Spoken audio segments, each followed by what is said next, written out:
कधी कधी असं वाटतं ना की काय रोज व्हिडिओ काढायचा, रोज तेच तेच तेच. सकाळी उठलं की झाडलोट करायची, देवपूजा करायची, स्वयंपाक आणि घरातलं इतर काम. पण असं वाटतं की आपल्याला व्हिडिओ काढायचं म्हटल्यावर काहीतरी थोडंसं दाखवलंच पाहिजे. तर माझा सकाळचा स्वयंपाक चालू आहे या ठिकाणी. बघा, स्वयंपाक करता करता मी तुम्हाला थोडासा व्हिडिओ दाखवत आहे. या ठिकाणी शेवग्याचं सूप बनवलेलं आहे आणि इकडे चपात्या बनत आहेत, इकडे मिस्टरांना जेवण वाढलेलं आहे, इकडे मुलाचा टिफिन भरत आहे. अशा पद्धतीने माझी सकाळची गडबड असती, त्यामुळे मला अजिबात व्हिडिओ काढायला वेळ भेटत नाही किंवा कॅमेरा धरायलाही कोणी नसतं. माझ्याकडे स्टँड पण नाही आहे. पण तेच रडगाणं रोज रोज करत बसण्यापेक्षा चला म्हटलं थोडंसं आपण व्हिडिओ शूट करूया. जे आहे ते आपल्याकडं प्रामाणिकपणाने दाखवण्याचा नक्कीच प्रयत्न करते मी. आणि मग काय होतं की दिवसभर घरात बोर होतं, त्यापेक्षा काय आपलं थोडंसं घरातल्या कामामध्ये थोडासा आपला विरंगुळा होतो. आणि मग आता मी किचनवरची सगळी भांडी काढलेली आहेत, स्वच्छ घासून घेतली, पुसून घेतली आणि तीच आता मी तुमच्यासोबत शेअर करणार आहे थोडंसं. आणि काही काही भरण्या भरून ठेवलेल्या आहेत. तर कसं असतं ना, देवाने प्रत्येकाला वेगळा प्रवास दिलेला आहे, प्रत्येकाचं आयुष्य वेगळं आहे. त्यामुळे दुसऱ्याची यशाची तुलना आपण कधी करायची नाही की तो पुढे गेला, हा पुढे गेला. तर आपली वेळ नक्कीच कधी ना कधी येते. तर आजपर्यंत मी जे काही करत आहे ते सगळं मनापासून करत आहे. एक ना एक दिवस चॅनल नक्कीच ग्रो होईल.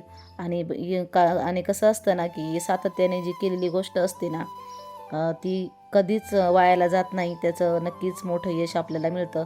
तर जीवनात कधी पण वेगाने चालण्यापेक्षा आपण प्रामाणिकपणाने किती काय काय करत आहोत त्याला जास्त महत्त्व आहे. आणि जर तुम्हाला माझा चॅनल आवडत असेल तर नक्की चॅनलला सपोर्ट करा. चॅनल अजून खूप नवीन आहे, चॅनलला सबस्क्रायबरची गरज आहे. आणि प्लीज व्हिडिओ आवडत असेल तर व्हिडिओला लाईक करा.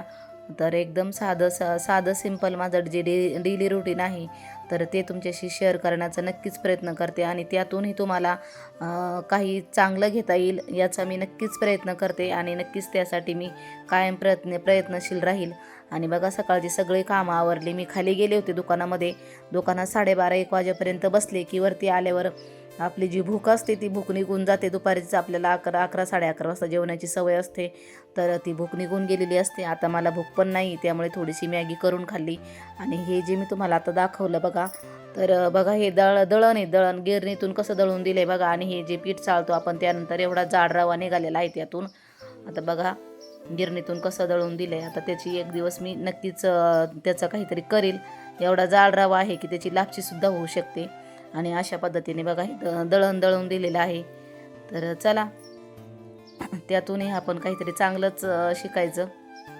आता हा रवा बघा किती जाड आहे. आणि आता गिरणीवाल्याला जर सांगायला गेलं तर त्याला खरं वाटणार नाही.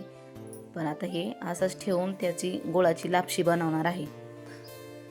बघू शकता किती जाड असा रवा आहे. तर 3-4 दिवस झाले सारखा पाऊस आहे आमच्याकडे. आणि आज थोडासा पाऊस कमी झालेला आहे. आणि इकडे सध्या पालखी येणार आहे आमच्या गावाला. तर इकडे लाईटीचे कामं चालू आहेत, खांबावर लाईटी वगैरे बसवण्याचं काम चालू आहे. त्यामुळे पूर्णपणे लाईट दिवसभर घालवतात. त्यामुळे व्हिडिओ शूट काय करावा आणि अपलोड काय करावा ते काही कळत नाही. आणि या ठिकाणी बघू शकता आता किचनवर मगाशी किती पसारा होता. आता सगळा किचन स्वच्छ आवरून घेतलेला आहे. किराणा वगैरे त्याच्यामध्ये सगळा भरलेला आहे, डाळी वगैरे. आणि ह्या बरण्या घासून पुसून ठेवलेल्या होत्या. आणि या ठिकाणी मी काल अंडी घेतली होती, जवळजवळ 40 अंडी, गावरान अंडी घेतलेली आहेत. कारण मुलगा माझा ग्राउंड करायला जातो, पोलीस भरतीचं ग्राउंड करतो ना, तर त्यासाठीच ती अंडी घेतलेली आहेत. म्हटलं रोज उकडून त्याला देता येईल. आणि आता छान अशी मॅगी बनवलेली आहे, गरमागरम एकदम मॅगी खाऊन घेते. आणि सगळा पसारा आवरून चकाचक किचन केलेला आहे.